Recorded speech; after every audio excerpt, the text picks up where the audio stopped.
हिना रबानी खर का कहना है कि जी दुनिया को जरा देखना चाहिए और थोड़ा सा तवज्जो देनी चाहिए कि जी आखिर भारत जो है यानी कि हिंदुस्तान वो इतने हथियार खरीद रहा है। जी हाँ, हिना रबानी खर का कहना है कि ये बिल्कुल सही बात नहीं है। जो वेस्टर्न ममालिक हैं उनकी जो conventional and non conventional weapons है नेबरिंग कंट्री में, ये basically south Asian strategic stability को जो है वो डिस्टर्ब कर रहे हैं और इससे हमारी जो नेशनल सिक्योरिटी है वो रिस्क हो रही है। ये नहीं बताया कि अगर भारत हथियार खरीद रहा है तो हमारे पेट में दर्द क्यों हो रहा है। वो कह रही हैं जनाब इंडिया को जनाब जनरस सप्लाईज मिल रही हैं, advance conventional non conventional weapons मिल रहे हैं। अभी वो कह रहे थे जी कि जी पिछले महीने इंडिया ने कोई 5.94 ट्रिलियन रुपीस जो कि 72 अरब डॉलर का डिफेंस बजट रखा है 23-24 का। आने वाले 6 माह साल हमारे साथ होने क्या लगा है। साफ साफ वो ये तो कह नहीं सकती थी कि जी इस वजह से चाइना जो है वह उसकी हालत खराब हो रही है या चाइना जो है वो भागा भागा फिर रहा है। TTP wants to push government out of Khyber Pakhtunkhwa to establish Sharia. अब हर जगह यूएन में जाकर पाकिस्तान की बात करने के बजाय भारत की बात करना हमारी एक आदत सी बन गई है और एक तरीका बन गया है कि जाकर यूएन में ना तो पाकिस्तान की फूड शॉर्टेज पे बात होगी, ना इकोनॉमी पे बात होगी, ना एजुकेशन पे बात होगी, ना सिक्योरिटी पे बात होगी, जो कि हमें टीटीपी से मुसलसल अटैक्स किए जा रहे हैं। भारत ने यूएनएचआरसी में पाकिस्तान को जमकर सुनाया। दरअसल पाकिस्तान की विदेश राज्य मंत्री हिना रब्बानी खान ने यूएन में कहा कि भारत लगातार हथियार खरीद रहा है जो कि पाकिस्तान के लिए खतरा है। भारत ने इस पर पाकिस्तान को मुंह तोड़ जवाब दिया। जिनेवा में परिषद में भारत की प्रतिनिधि सीमा पुजानी ने कहा, पाकिस्तान की आबादी अपने जीवन, आजीविका और स्वतंत्रता के लिए लड़ रही है, लेकिन भारत के प्रति पाकिस्तान का जुनून गलत प्राथमिकताओं का संकेत है। मैं पाकिस्तान के नेतृत्व और अधिकारियों को सलाह देती हूं कि वह निराधार प्रचार की बजाय अपनी ऊर्जा जनता के हित में काम करने में लगाए।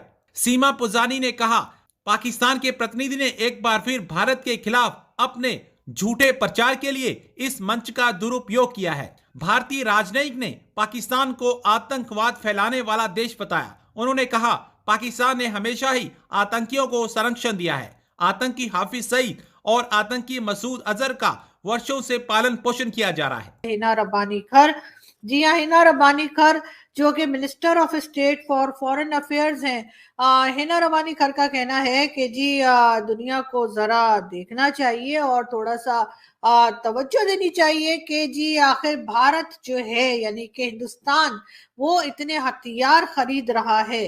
जी हाँ, हिना रब्बानी खर का कहना है कि ये बिल्कुल सही बात नहीं है कि इंडिया में जो है इंडियन गवर्नमेंट जो है वो एक बड़ी तादाद में हथियार खरीद रही है, वेपन्स लिए जा रहे हैं जो कि उनके ख्याल से नहीं होना चाहिए और एक गलत चीज हो रही है। उसको दुनिया को रोकना चाहिए और दुनिया को उसकी तरफ देखना चाहिए।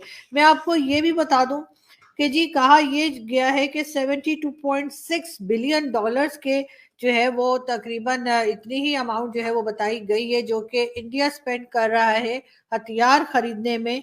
और ये उनका जी डिफेंस बजट जो है उसमें ये हथियार लिए जाएंगे।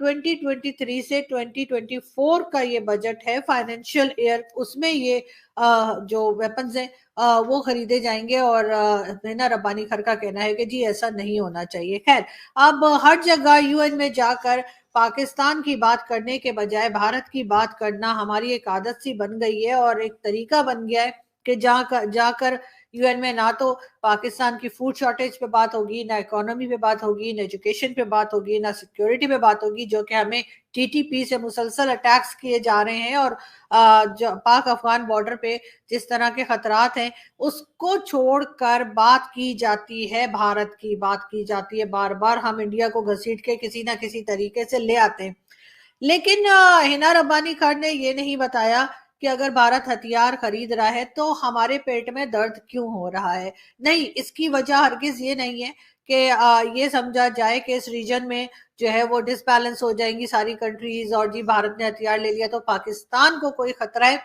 पाकिस्तान को कोई खतरा नहीं है भारत के हथियार खरीदने से, ऐसा मुझे लगता है।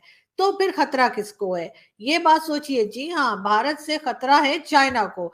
और चाइना ने आके हमें कहा होगा कि जी जाओ जाओ जाके ऐसे बोल दो, और बस जी ये सुनते ही जो है ना रब्बानी खर उठी और उन्होंने जाकर बात की और ये कहा कि जी भारत हथियार खरीद रहा है, और वो साफ साफ वो ये तो कह नहीं सकती थी कि जी इस वजह से चाइना जो है वह उसकी हालत खराब हो रही है या चाइना जो है वो भागा भागा फिर रहा है। तो जाहिर है क्योंकि चाइना हमारा दोस्त है, जैसे हम कहते ही हैं समंदर से गहरा, आसमानों से ऊंचा, पहाड़ों से ऊंचा, पता नहीं कौन सा दोस्त है। लेकिन हिना रब्बानी खर भी लगता है कि शायद she is playing to the gallery और व्हाट। अब हिना रब्बानी खर ने एक क्रिटिसिज्म किया, उन्होंने कहा जी, एक लफ्ज होता है वेल्ड क्रिटिसिज्म, बड़ा जिसे कहते हैं ना ढका छुपा सा क्रिटिसिज्म करना, कि ये जी जो वेस्टर्न ममालिक हैं उनकी जो conventional and non conventional weapons है नेबरिंग कंट्री में, ये basically south Asian strategic stability को जो है वो डिस्टर्ब कर रहे हैं और इससे हमारी जो नेशनल सिक्योरिटी है वो रिस्क हो रही है। बहुत सारे अगर आप पाकिस्तानी जनरल से बात करें तो मुझे याद आई थी कि जनरल राशिद होते थे, chairman joint chief of staff थे, आज से 2014-15 की बात है। उन्होंने एक दफ़ा कराची आइडियाज़ में कहा था the strategic stability has been achieved in South Asia. अब फिर कह रहा है पाकिस्तान की स्ट्रेटेजिक स्टेबिलिटी जो है वो ख़तरे में पड़ गई है। अब ये जो चीज़ है वो एक यूएन का एक हाई लेवल का एक पैनल डिस्कशन हो रही थी, वहाँ पे वो बात कर रही थी कि जो दुनिया का जो बड़ा मुल्क है, इंडिया एक बड़ा मुल्क है और वो न्यूक्लियर एक्सेप्शनलिज्म की बात कर रहे हैं, वायलेशन हो रही है non proliferation norms and principles की। और बेसिकली वो एक यूएन के, जैसे मैंने बताया, एक वीडियो लिंक के जरिए खिताब कर रही थी और वो कह रही हैं जनाब इंडिया को जनाब जनरस सप्लाईज मिल रही हैं, advance conventional non conventional weapons मिल रहे हैं, हो रहा है हो रहा है। ठीक है जी, अभी वो कह रहे थे जी कि जी पिछले महीने इंडिया ने कोई 5.94 ट्रिलियन रुपीज़ जो कि 72 अरब डॉलर का डिफेंस बजट रखा है 23-24 का, जो कि ज़ाहिर बात है 13% ज़्यादा है पिछले पीरियड जो एस्टिमेट्स हैं। अब ये जो चीज़ें हैं अब ये चीज़ें बड़ी इंपॉर्टेंट हैं, लेकिन जो मैं क्वेश्चन हिना रब्बानी खर ने जो डिस्कशन की है, मेरा पॉइंट ये है कि पाकिस्तान क्यों नहीं समझता कि अब साउथ एशिया को दुनिया उस तरह अहमियत नहीं देती, दुनिया अहमियत देती है इंडो पैसिफिक को। इंडो पैसिफिक के बारे में पाकिस्तान का क्या विजन है, क्या व्यू है, क्या स्कोप है और हमारा क्या पर्सपेक्टिव है, उसके बारे हम बात करने को तैयार नहीं है, क्योंकि वो हम समझते हैं कि साड़ों से गाली, उधर उधर हमें किसने मुंह लगाना है। क्योंकि पाकिस्तान की जो ओवरऑल स्ट्रैटेजी होती है वो जिसे कहते हैं ना जियो स्ट्रेटेजिक वैल्यू, हम अपनी को कैश इन कराते हैं और जियो स्ट्रेटेजिक जो वैल्यू है दैट वो वहाँ पे जाके कैश इन नहीं हो सकती, इंडो पैसिफिक में कैश इन नहीं हो सकती।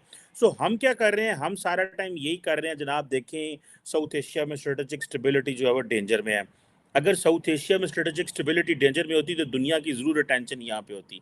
देखें साउथ एशिया को दुनिया वैल्यू नहीं कर रही, दुनिया वैल्यू कर रही है इंडो पैसिफिक को। दुनिया का हर मुल्क, अमेरिका से लेके क्वाड की बात हो रही है, अभी